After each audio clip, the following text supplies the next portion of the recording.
Ciao tutti, benvenuti. Welcome to Dimmi di più, which is Italian for tell me more. In this episode, I'm going to tell you more about Simonetta's family's recipe for tiramisu. We'll begin with brewing some espresso.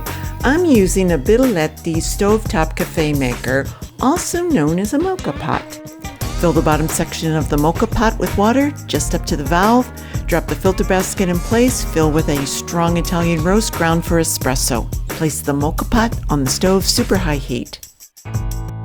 While the espresso cools in the fridge, crack 4 eggs separating the yolks from the whites.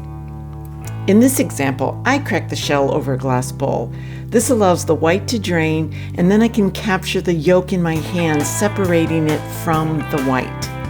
Simonetta uses a slightly different method to separate the yolk from the white. This is a traditional tiramisu recipe and the one that Simonetta learned from her nonna. Add a 1/4 cup of sugar to the egg yolks. Mix just until the sugar is blended with the yolks. Then add mascarpone to the yolk mixture, beating until it's blended and smooth. Now it's time to deal with the egg whites. Once I get the beaters figured out and into the hand mixer, we're ready to go. Add the remaining 1/4 cup of sugar to the egg whites and begin beating. This is the most nerve-wracking phase of the whole process. The uncertainty of whether or not my egg whites are going to form stiff peaks.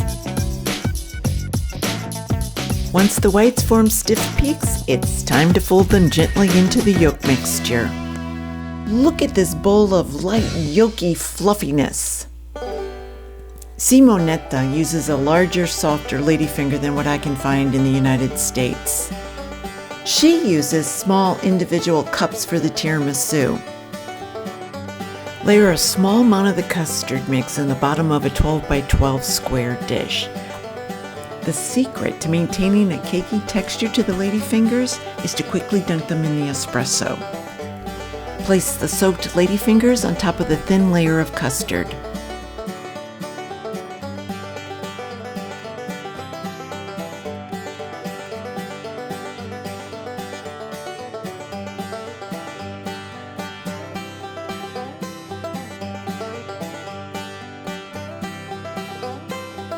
Another layer of custard mixture.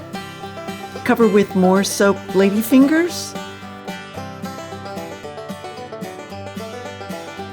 Finishing off with the custard on top and a final dusting of cocoa powder.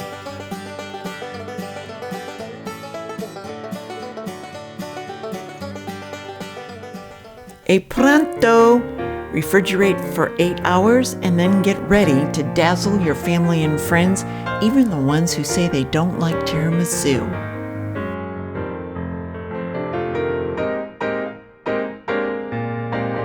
Mangiamo! Let's eat!